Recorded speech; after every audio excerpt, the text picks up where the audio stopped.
Welcome again students in the macro economic session. Chapter हमारा चल रहा है बैलेंस ऑफ पेमेंट। आज हम लोग शुरू करने जा रहे हैं पार्ट थर्ड। सबसे पहले आज हम लोग पढ़ेंगे autonomous items in balance of payment के बारे में, जिन्हें इंडिपेंडेंट आइटम्स भी कहा जाता है, क्योंकि ये वो आइटम्स हैं जो दूसरे ट्रांजैक्शंस पर निर्भर नहीं हैं। These refers to international economic transactions that take place due to some economic motive, like profit maximization. That means ये वो इंटरनेशनल इकोनॉमिक ट्रांजैक्शंस हैं जो प्रॉफिट मोटिव से किए जाते हैं, प्रॉफिट को अधिक से अधिक कमाने के लिए। और जो लोग ये ट्रांजैक्शंस करते हैं उन्हें इस बात से कोई मतलब नहीं होता कि इन ट्रांजैक्शंस को करने के बाद हमारी इकोनॉमी को फायदा होगा या नुकसान होगा। वो केवल और केवल अपना प्रॉफिट देखते हैं, और इसी वजह से इकोनॉमी में हमें देखने को मिलता है या तो सरप्लस या फिर डेफिसिट। अगर ऑटोनॉमस ट्रांजैक्शंस के द्वारा देश में ज़्यादा फॉरेन करेंसी आई है तो सरप्लस होगा, और अगर रिसिप्ट्स हैं कम और पेमेंट हो गई ज़्यादा तो फिर नुकसान होगा, यानी कि डेफिसिट। तो हम लोग कह सकते हैं कि इकोनॉमी में जो भी डेफिसिट या सरप्लस पैदा होता है उसका कारण है autonomous items in balance of payment, यानी कि autonomous transactions. Such transactions are also called autonomous because they are independent of the balance of payment.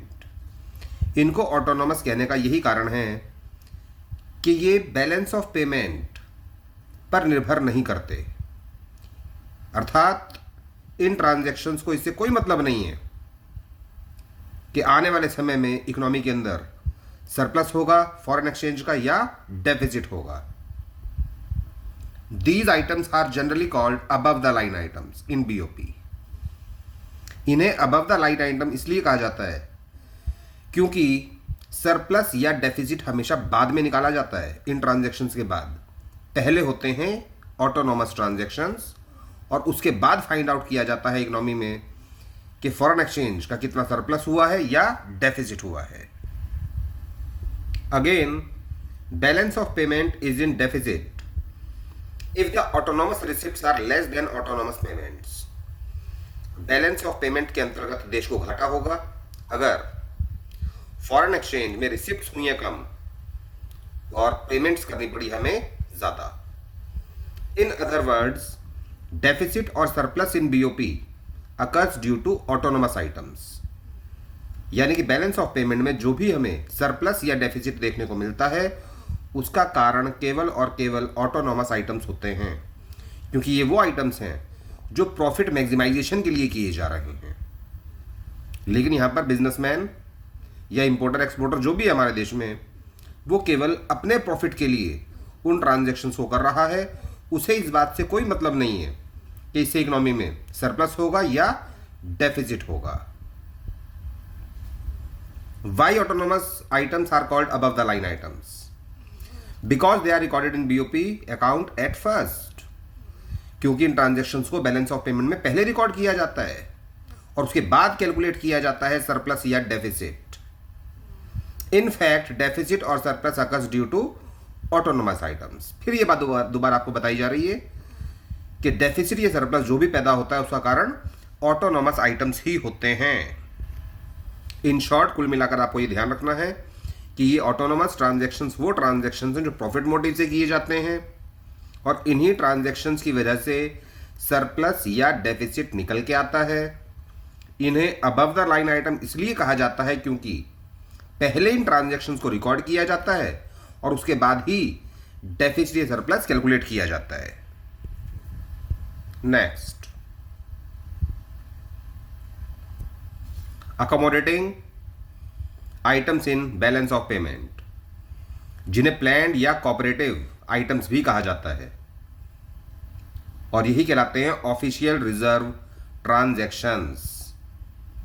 These refers to transactions that take place because of other activity in balance of payment.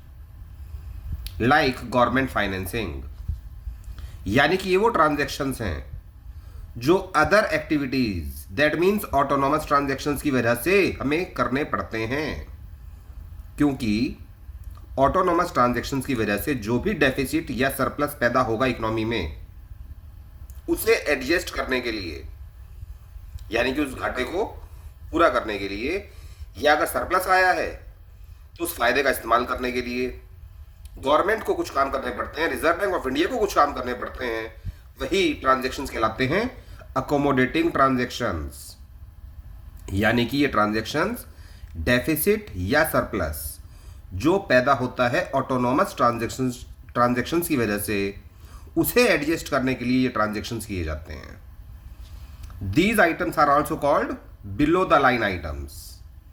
इनको below the line items इसलिए कहा जाता है क्योंकि ये transactions हमेशा surplus या deficit निकलने के बाद किए जाते हैं। जैसे कि यहां पर एग्जांपल दिया था गवर्नमेंट फाइनेंसिंग, दैट मीन्स अगर बैलेंस ऑफ पेमेंट के अंतर्गत हमें दिखाई दे रहा है कि डेफिसिट हुआ है, तो उसके लिए गवर्नमेंट को विदेशों से कर्जा लेना पड़ेगा, क्योंकि देश में फॉरेन करेंसी आई है कम और पेमेंट करनी पड़ेगी ज़्यादा। दैट मीन्स गवर्नमेंट को फॉरेन कंट्रीज से यहाँ पर बोरोइंग्स करनी पड़ती हैं। The official reserve transactions carried on by the central bank of a country to cover deficit और surplus in the balance of payment are called accommodating transactions. That means autonomous transactions की वजह से जो भी deficit या surplus हुआ था economy में, उसे कवर करने के लिए, उसे एडजस्ट करने के लिए सेंट्रल बैंक यानी कि रिजर्व बैंक ऑफ इंडिया के द्वारा जो भी ट्रांजैक्शंस किए जाएंगे वही कहलाएंगे अकोमोडेटिंग ट्रांजैक्शंस या official reserve transactions. Why accommodating items are called below the line items. इन्हें बिलो द लाइन आइटम्स इसलिए कहा जाता है क्योंकि ये ट्रांजैक्शंस डेफिसिट और सरप्लस निकलने के बाद किए जाते हैं उसे कवर करने के लिए, because these are recorded in balance of payment account after recorded in deficit and surplus whenever a country faces disequilibrium. अब डिसइक्विलिब्रियम का मतलब यही हुआ कि या तो डेफिसिट है इकोनॉमी में या सरप्लस है। अगर हमारी इकोनॉमी फेस कर रही है disequilibrium in the balance of payments, the government और the monetary authority has to take up monetary transfer for its settlement.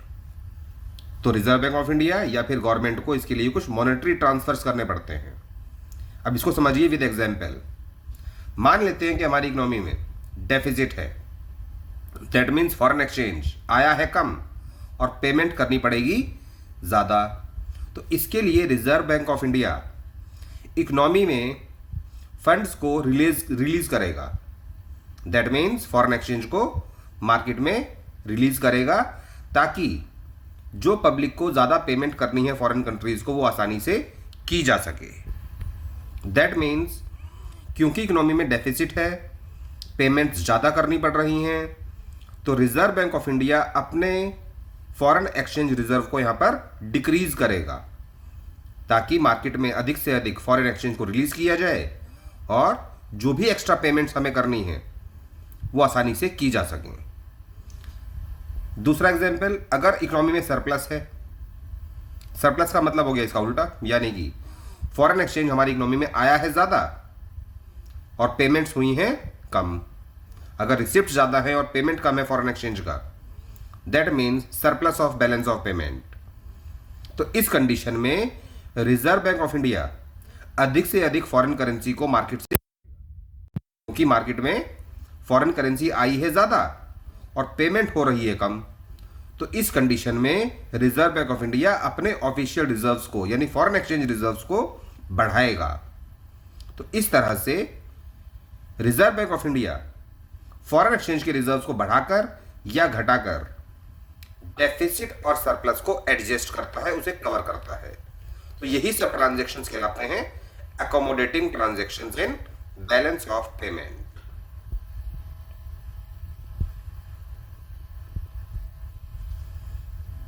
Official reserve transactions के बारे में यहां पर और भी बताया गया है। These are the transactions carried out by monetary authorities of a country, और हमारी कंट्री में मॉनेटरी अथॉरिटी है reserve bank of India, which causes changes in official reserves. और इन ट्रांजेक्शन्स की वजह से रिजर्व बैंक ऑफ इंडिया के जो फॉरेन एक्सचेंज के ऑफिशियल रिजर्व्स हैं उसमें हमें बदलाव देखने को मिलता है। These transactions are carried out due to autonomous transactions, deficit और सरप्लस। ये ट्रांजेक्शन्स करने पड़ते हैं क्योंकि ऑटोनोमस ट्रांजेक्शन्स के अंतर्गत या तो डेफिसिट हुआ इकोनॉमी में या सरप्लस हुआ है, and are covered under accommodating transactions. और इन ट्रांजेक्शन्स को जो कि डेफिसिट और सरप्लस को कवर करने के लिए किए जाएंगे, इनको कवर किया जाता है अकोमोडेटिंग ट्रांजेक्शन्स के अंतर्गत। In case there is deficit in balance of payment transactions, अगर हम लोग मान लें कि इकोनॉमी में डेफिसिट हुआ है बैलेंस ऑफ पेमेंट के अंतर्गत, the central bank finance a deficit in balance of payment, तो इस डेफिसिट को फाइनेंस करेगा रिजर्व बैंक ऑफ इंडिया। कैसे फाइनेंस करेगा? वो मार्केट में अधिक से अधिक फॉरेन एक्सचेंज रिजर्व्स को रिलीज करेगा, और इसके लिए उसे अपने रिजर्व्स को रिड्यूस करना होगा by reducing reserves of foreign currency. This will be shown as decrease in official reserves of foreign currency, जिसकी वजह से हमें दिखाई देगा कि रिजर्व बैंक ऑफ इंडिया के पास फॉरेन एक्सचेंज के रिजर्व्स घट रहे हैं। This is called official reserve sale, क्योंकि यहां पर ऑफिशियल रिजर्व घटाए जाएंगे रिजर्व बैंक के द्वारा, वो उनको मार्केट में बेचेगा ताकि मार्केट में अधिक से अधिक फॉरेन करेंसी पहुंच सके। और मार्केट में अधिक से अधिक फॉरेन करेंसी पहुंचाना जरूरी इसलिए है क्योंकि रिसिप्ट्स हुई हैं कम इकोनॉमी के अंदर और पेमेंट्स करनी पड़ रही हैं ज़्यादा, यानी कि फॉरेन कंट्रीज से हमारे देश में फॉरेन करेंसी आई है कम और जाएगी ज़्यादा, तो ज़्यादा कहाँ से जाएगी? उसकी पूर्ति करेगा Reserve bank of India. The central bank may use surplus of balance of payment to purchase foreign securities. लेकिन अगर इकोनॉमी में सरप्लस हुआ है, दैट मीन्स इकोनॉमी में फॉरेन करेंसी ज़्यादा आई है, तो फिर रिजर्व बैंक ऑफ इंडिया उन फॉरेन सिक्योरिटीज को, फॉरेन करेंसीज को मार्केट से खरीद लेता है और फिर अपने रिजर्व्स को बढ़ाता है। कौन से reserves? Foreign exchange reserves. The central bank may use surplus और of balance of payment to purchase foreign securities, foreign currency, gold, which may result in increase in reserves of the nation. इससे हमारे nation में हमें दिखाई देगा कि foreign exchange के reserves increase हो रहे हैं। तो कुल मिलाकर आपको यहां पर यह ध्यान रखना है कि अकोमोडेटिंग ट्रांजैक्शंस वो ट्रांजैक्शंस हैं जो ऑटोनोमस ट्रांजैक्शंस की वजह से जो डेफिसिट या सरप्लस पैदा हुआ था इकोनॉमी में, उसे कवर करने के लिए किए जाते हैं रिजर्व बैंक ऑफ इंडिया के द्वारा अपने रिजर्व्स को बढ़ाकर या घटाकर। दस द डिक्रीज या फिर increase in official reserves is called overall balance of payment deficit या सरप्लस, यानी कि इकोनॉमी में या तो ऑफिशियल रिजर्व्स को बढ़ाया जाएगा या घटाया जाएगा, इस चीज को देखते हुए कि इकोनॉमी में डेफिसिट है या सरप्लस है। यही ट्रांजैक्शंस कहलाते हैं ऑफिशियल रिजर्व ट्रांजैक्शंस, जो डेफिसिट या सरप्लस को कवर करने के लिए किए जाते हैं मॉनेटरी अथॉरिटी के द्वारा। और हमारे देश में मॉनेटरी अथॉरिटी है सेंट्रल बैंक, यानी कि reserve bank of India. How is current account deficit financed? Current account deficit की पूर्ति कैसे होगी? ये घाटा पूरा कैसे किया जाएगा? A country that has a deficit in its current account must finance it. अगर किसी भी देश में डेफिसिट हुआ है, अर्थात फॉरेन कंट्री से हमारे देश में फॉरेन करेंसी आई है कम और पेमेंट करनी पड़ रही है ज़्यादा, तो ये डेफिसिट कवर करने के लिए या तो बोरोइंग्स करेंगे या फिर अपने एसेट्स बेचेंगे। जब भी घाटा होता है तो यही दो काम किए जाते हैं, या तो असेट्स को बेचा जाएगा, दैट इज एग्जाम्पल दिया हुआ यहां पर sale of shares in foreign companies, यानी अपने देश के शेयर्स को फॉरेन कंपनीज को बेचेंगे ताकि फॉरेन कंपनी से हमें अधिक फॉरेन करेंसी मिल सके। क्योंकि देश में फॉरेन करेंसी आई है कम, तो और फॉरेन करेंसी मंगानी पड़ेगी या फिर बोरोइंग्स करनी पड़ेंगी, यानी कि फॉरेन कंट्रीज से हमें लोन लेना पड़ेगा फॉरेन करेंसीज का। Balance on current account plus balance on capital account is equal to 0। Current account का जो बैलेंस निकल के आता है और कैपिटल अकाउंट का जो बैलेंस निकलेगा उनका सम हमेशा 0 होगा।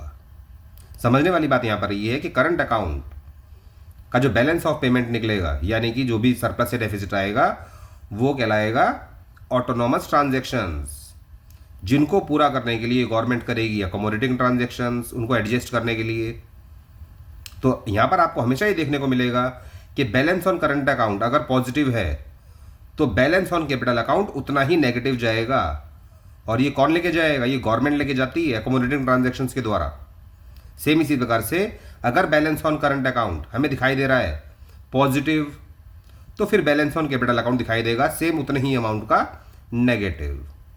तो कुल मिलाकर बैलेंस ऑन करंट अकाउंट हमें शो करता है ऑटोनॉमस ट्रांजैक्शंस को और balance on capital account show करता है अकोमोडेटिंग ट्रांजैक्शंस को, जिस वजह से इन दोनों का बैलेंस हमेशा 0 आएगा।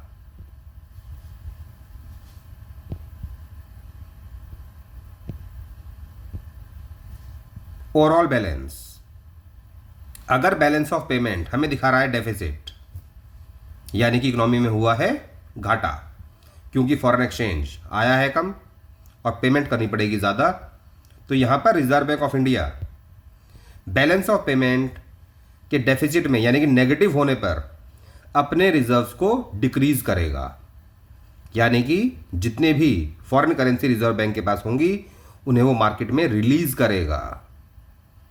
अगर बैलेंस ऑफ पेमेंट हमें दिखा रहा है सरप्लस, यानी कि पॉजिटिव, तो यहां पर reserve bank of India economy से, यानी कि मार्केट से अधिक फॉरेन एक्सचेंज को खींचेगा। और कैसे खींचेगा? उन्हें परचेज करेगा, जिसकी वजह से ऑफिशियल रिजर्व्स इंक्रीज हो जाएंगे। और अगर बैलेंस ऑफ पेमेंट बैलेंस्ड है, अर्थात ना तो पॉजिटिव है और ना ही नेगेटिव है, जितनी रिसिप्ट थी उतनी ही पेमेंट्स हैं, तो फिर रिजर्व बैंक ऑफ इंडिया अपने ऑफिशियल रिजर्व्स में कोई बदलाव नहीं करेगा।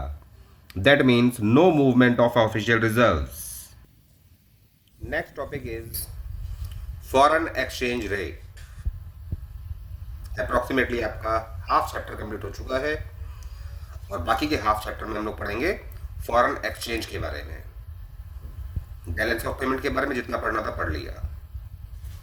फॉरेन एक्सचेंज रेट यानी कि एक देश की करेंसी और दूसरे देश की करेंसी में जो भी एक्सचेंज रेट होगा वही कहलाएगा फॉरेन एक्सचेंज रेट।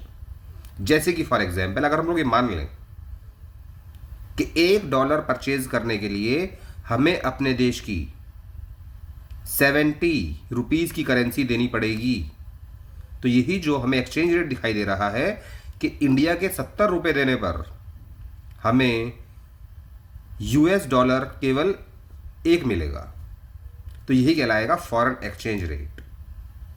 एक देश की करेंसी और दूसरे देश की करेंसी में जो भी एक्सचेंज रेट होता है वही कहलाता है foreign exchange rate. Foreign exchange rate कितना होना चाहिए, इसे निकालने के 3 तरीके हैं, जिसमें से फिलहाल आपको केवल 2 तरीके एक्सप्लेन किए जा रहे हैं और थर्ड आपको दिखाया जाएगा बाद में। पहला तरीका है flexible exchange rate. Flexible exchange rate का मतलब ये हुआ कि डिमांड और सप्लाई को देखते हुए ये डिसाइड किया जाएगा कि फॉरेन एक्सचेंज की वैल्यू क्या होनी चाहिए। It is determined by demand and supply, कि हमारे देश में फॉरेन एक्सचेंज की डिमांड कितनी है और हमारे देश में फॉरेन एक्सचेंज की सप्लाई कितनी है, अर्थात कितनी करेंसी विदेशों से आ रही है देश के अंदर, वो सप्लाई कहलाएगी, और लोगों को कितनी फॉरेन करेंसी चाहिए खर्च करने के लिए, वो उनकी डिमांड कहलाएगी, जिसके आधार पर ये पता लगाया जाता है कि $1 कितने का होना चाहिए। यहाँ पर हम लोग एग्जाम्पल ले रहे हैं समझने के लिए केवल डॉलर का, बाकी फॉरेन एक्सचेंज में तो करेंसी की कोई लिमिट ही नहीं है, जितनी कंट्रीज उतनी ज़्यादा फॉरेन करेंसीज होती हैं पूरे वर्ल्ड में। लेकिन टॉपिक को समझने के लिए हम लोग यहाँ पर एग्जाम्पल लेते हैं केवल डॉलर का। तो $1 को खरीदने के लिए हमें कितनी करेंसी इंडियन देनी पड़ेगी? अगर ये डिपेंड करता है डिमांड और सप्लाई पर, तो यही कहलाता है फ्लेक्सिबल एक्सचेंज रेट। और जब यही वैल्यू गवर्नमेंट के द्वारा डिसाइड की जाती है, दैट मीन्स मॉनेटरी अथॉरिटी इसको डिसाइड करेगी, और हमारे देश में तो monetary authority reserve bank of India है। तो अगर फॉरेन एक्सचेंज की वैल्यू क्या होनी चाहिए, इसे reserve bank of India decide कर रहा है, तो यही कहलाएगा fixed exchange rate determined by government authority. Flexible exchange rate के अंतर्गत अगर हमारे देश की करेंसी की वैल्यू इंक्रीज हो रही है तो वो कहलाएगा एप्रिसिएशन, और अगर फ्लेक्सिबल एक्सचेंज रेट के अंतर्गत हमारे देश की करेंसी की वैल्यू डिक्रीज हो रही है तो फिर वो कहलाएगा डेप्रिसिएशन। तो फिलहाल आपको समझना है कि एप्रिसिएशन क्या है और डेप्रिसिएशन क्या है। ये एप्रिसिएशन जो टर्म यूज़ किया जा रहा है, ये ध्यान रखिएगा, डॉलर के लिए नहीं बल्कि इंडियन करेंसी के लिए इस्तेमाल किया जा रहा है। तो अगर इंडियन करेंसी की वैल्यू इंक्रीज होती है तब वो कहलाएगा एप्रिसिएशन, और अगर इंडियन करेंसी कमज़ोर हो रही है यानी कि उसकी वैल्यू डाउन हो रही है, उसे बोलेंगे यहां पर डेप्रिसिएशन। फिक्स्ड एक्सचेंज रेट के अंतर्गत अगर फॉरेन एक्सचेंज की वैल्यू गिर रही है तो उससे हमारे देश की वैल्यू बढ़ेगी, करेंसी जो है हमारे देश की वो इंक्रीज हो जाएगी। तो फिक्स्ड एक्सचेंज रेट के अंतर्गत अगर हमारे देश की करेंसी मजबूत हो रही है, दैट मीन्स उसकी वैल्यू इंक्रीज हो रही है, तो वो कहलाएगा रिवैल्यूएशन। लेकिन फिक्स्ड एक्सचेंज रेट के अंतर्गत अगर हमारे देश की करेंसी को कमज़ोर किया जा रहा है जानबूझकर, कौन कर रहा है ये कमज़ोर? गवर्नमेंट अथॉरिटी, तो उसे बोलते हैं डिवैल्यूएशन। तो यहां पर आपको ये ध्यान रखना है, मोस्ट इंपॉर्टेंट बात, कि चाहे एप्रिसिएशन हो और चाहे रिवैल्यूएशन हो, दोनों ही कंडीशंस में हमारे देश की करेंसी की वैल्यू इंक्रीज होती है। एप्रिसिएशन तब कहलाएगा जब डिमांड और सप्लाई के द्वारा हमारे देश की करेंसी मजबूत होगी, लेकिन अगर गवर्नमेंट ने जानबूझ के उसे मजबूत किया है यानी कि इंडियन करेंसी की वैल्यू इंक्रीज की है, तो फिर वो कहलाएगा रिवैल्यूएशन। सेम ऐसे ही डेप्रिसिएशन और डिवैल्यूएशन दोनों के एग्जाम्पल सेम है, क्योंकि दोनों ही कंडीशंस में हमारे देश का रुपया कमजोर होता है यानी कि उसकी वैल्यू गिर जाती है। अगर डिमांड और सप्लाई के द्वारा कीमत गिर रही है तो वो कहलाएगा डेप्रिसिएशन, लेकिन अगर गवर्नमेंट के द्वारा जानबूझकर इंडियन रुपए की वैल्यू गिराई गई है तब वो कहलाएगा डिवैल्यूएशन। तो पहले हम लोग यहां पर एक्सप्लेन करते हैं एप्रिसिएशन को। एप्रिसिएशन में हमारे देश की करेंसी की वैल्यू बढ़ेगी, और हमारे देश की करेंसी की वैल्यू तब बढ़ेगी जब फॉरेन करेंसी की वैल्यू डाउन होगी। एग्जाम्पल, अगर $1 पहले 80 रुपीज़ का था और अब वो रह गया 70 रुपीज़ का, ये है उसकी न्यू प्राइस, तो इससे फॉरेन एक्सचेंज की वैल्यू हुई है डाउन, जिसकी वजह से हमारी करेंसी हो गई मजबूत, यानी कि हमारे देश की करेंसी की वैल्यू इंक्रीज हुई है। तो यही कहलाता है एप्रिसिएशन, अगर डिमांड और सप्लाई के द्वारा हमारा रुपया मजबूत हुआ है। दैट मीन्स डिमांड और सप्लाई के द्वारा फॉरेन एक्सचेंज की वैल्यू डाउन हो गई, जिसकी वजह से हमारे देश की करेंसी की वैल्यू बढ़ गई। अगर एप्रिसिएशन होता है इकोनॉमी में तो उसका इंपोर्ट एक्सपोर्ट पर क्या असर पड़ता है? हमारे देश का रुपया मजबूत होने पर हमारे देश का एक्सपोर्ट कम हो जाएगा, क्योंकि फॉरेनर्स के लिए हमारे देश के गुड्स अब महंगे हो जाएंगे, क्योंकि उनके देश की करेंसी की वैल्यू डाउन हुई है। $1 जो पहले 80 रुपये का तब 70 का हो गया, तो फॉरेनर्स को अब हमारे देश से माल खरीदना महंगा पड़ेगा, जिसकी वजह से हमारा एक्सपोर्ट कम हो जाएगा। और क्योंकि हमारे देश की करेंसी की वैल्यू इंक्रीज हुई है, तो हमारे देश के लोग फॉरेन कंट्रीज से ज़्यादा गुड्स खरीदेंगे, जिसकी वजह से इंपोर्ट बढ़ेगा। डिट्टो सेम एग्जाम्पल आपको ध्यान रखना है रिवैल्यूएशन में। एग्जाम्पल में कोई चेंज नहीं है, उसके रिजल्ट में भी कोई चेंज नहीं है। बस अंतर है तो केवल इतना कि एप्रिसिएशन के अंतर्गत हमारे देश की करेंसी की वैल्यू बढ़ी थी, फॉरेन एक्सचेंज की वैल्यू डाउन हुई थी। किसकी वजह से? डिमांड और सप्लाई की वजह से। हुआ यहां पर भी यही है सेम।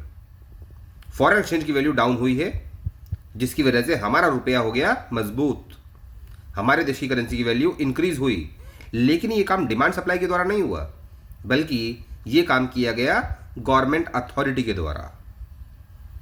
इंपोर्ट एक्सपोर्ट पर भी इसका सेम असर पड़ेगा। जब हमारे देश का रुपया मजबूत हो जाएगा तो हमारा इंपोर्ट बढ़ेगा, क्योंकि विदेशी गुड्स हमारे लिए हो जाएंगे चीप, सस्ते हो जाएंगे। और क्योंकि फॉरेन करेंसी की वैल्यू यहां पर घट रही है, तो फॉरेनर्स के लिए हमारे देश के गुड्स हो जाएंगे महंगे, जिसकी वजह से वो हमारे देश के सामान कम खरीदेंगे अब, यानी कि हमारा एक्सपोर्ट घटेगा। डेप्रिसिएशन में इसका जस्ट उल्टा है। डेप्रिसिएशन में हमारे देश का रुपया कमजोर होगा, यानी कि उसकी वैल्यू डिक्रीज होगी। दैट मीन्स फॉरेन एक्सचेंज की वैल्यू इंक्रीज होगी। जैसे कि $1 अगर पहले था 80 रुपीज़ का और अब हो जाता है वो 90 रुपीज़ का, दैट मीन्स ये उसकी है न्यू प्राइस। तो इससे हमारे देश का रुपया कमज़ोर हो गया। फॉरेन एक्सचेंज की वैल्यू इंक्रीज होने पर इंडियन रुपी की वैल्यू गिर जाती है, और वही कहलाता है डेप्रिसिएशन। अगर ये वैल्यू इंडियन रुपी की वैल्यू गिरी है डिमांड और सप्लाई के कारण से। यहां पर हमें उल्टा देखने को मिलेगा। इंपोर्ट एक्सपोर्ट पर इसका जो असर होगा उल्टा होगा हमेशा, क्योंकि फॉरेन एक्सचेंज की वैल्यू इंक्रीज हुई है तो फॉरेनर्स के लिए अब हमारे देश के गुड्स सस्ते हो जाएंगे, जिसकी वजह से वो उनको ज़्यादा खरीदेंगे और हमारे देश का एक्सपोर्ट इंक्रीज होगा। और हमारे देश के लोग फॉरेन कंट्रीज से गुड्स कम खरीदेंगे, क्योंकि हमारे देश के रुपए की वैल्यू डिक्रीज हुई है। तो इससे हमारा इंपोर्ट घटेगा। डेप्रिसिएशन में और डिवैल्यूएशन में एग्जाम्पल में कोई चेंज नहीं है। एग्जाम्पल आपको सेम यही ध्यान रखना है। बस अंतर है तो केवल इतना कि यहां पर डेप्रिसिएशन के अंतर्गत हमारा रुपया जो कमज़ोर हुआ था, उसकी जो वैल्यू डिक्रीज हुई थी वो हुई थी डिमांड और सप्लाई के द्वारा। और डिवैल्यूएशन के अंतर्गत जो वैल्यू डिक्रीज हुई है इंडियन रुपी की, वो गवर्नमेंट ने डिक्रीज की है जानबूझकर। अब ये भी बात समझ में आनी चाहिए कि गवर्नमेंट ऐसा क्यों कर रही है भाई, हमारे देश के रुपए को कमज़ोर क्यों कर रही है? क्योंकि हमारे देश का रुपया जब कमज़ोर होगा तो उससे फॉरेनर्स को फ़ायदा होगा, जिससे कि वो हमारे देश के गुड्स ज़्यादा खरीदेंगे और हमारे देश का एक्सपोर्ट बढ़ेगा। एक्सपोर्ट बढ़ने पर हमारे देश में ज़्यादा फॉरेन करेंसी आएगी, जिससे कि गवर्नमेंट अपने पुराने कर्ज़ों को आसानी से पे कर सकती है। नेक्स्ट,